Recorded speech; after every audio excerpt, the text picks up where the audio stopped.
So we'll go over the Descartes' rule of signs for polynomials. So if we have a polynomial f of x in its standard form an x to the n plus an minus 1 x to the n minus 1 and so on up to a is 0, the number of positive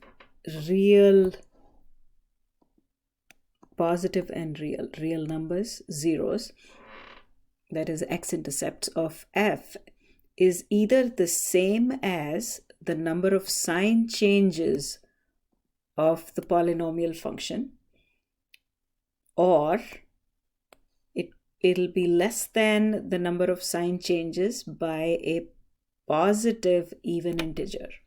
So if the number of sign changes is 4, we could have 4 real zeros, or less by an even number. So 2 is an even number, so 4 minus 2, that there could be 2 positive real zeros, or 4 minus 4, which is 0 positive real zeros.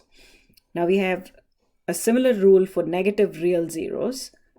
So the number of negative real numbered zeros of the function f is either the same as the number of sign changes in f of negative x, or it could be less than the number of sign changes, and less by how much? Less by a positive even integer. Okay, so suppose we have let's say 9 sign changes for f of negative x, then we could have 9 negative integers, or less by an even integer, which means it could be 9 minus 2, which is 7, 9 minus 4, which is 5, 9 minus 6, which is 3, and 9 minus 8, which is 1. So any one of these is a possibility. We could have 7 negative real zeros, or we could have 5 negative real zeros, or 3 negative real zeros, or 1 negative real zero, or of course the starting number, which is 9 negative real zeros. So let's look at an example here. So first we're going to count the number of sign changes in this polynomial function. So that's a plus. So here is one sign change. Now here it's a negative again, there's no sign change. There we have another sign change from negative to positive, and of course we have to arrange the terms in decreasing order of powers first before we count the sign changes. And then we have a positive to positive, that's not a sign change, but then again we have a positive to negative, so that's our third sign change. So we have 3 sign changes, which tells us that we could have 3 positive real zeros, or less by an even number. So that's 3 minus 2. That's the only possible even number that we can subtract from 3, which is equal to 1. So we could have 3 positive real zeros, or 1 positive real zero. Now let's look at the negative real zeros. So let's find out first what is f of negative x. So replace x with negative x.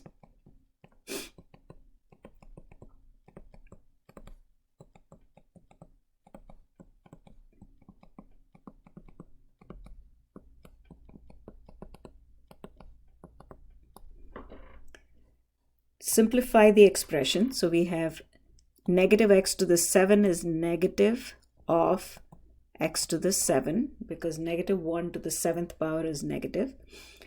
So that is negative 2 times negative, so that's a times. Negative x to the 5th is positive 2 x to the 5th. Negative x to the 4th is positive x to the 4th. So if you raise negative x to the 4th power, you get positive x to the 4th power, because negative 1 to the 4th power is positive, plus negative x the whole squared is x squared, plus negative x is minus x minus 3. Now let's count the sign changes. So that's 1, that's 2, that's 3, and that's 4. So there are 4 sign changes, which tells us that we could have 4 negative real zeros, or less by an even number, positive even number. So that is 4 minus 2, which is 2 negative real zeros, or we could have 4 minus 4, because 4 is an even number, so we subtract 4 from 4, which is 0 negative real zeros. So we could have 4 negative real zeros, or 2 negative real zeros, or no negative real zeros.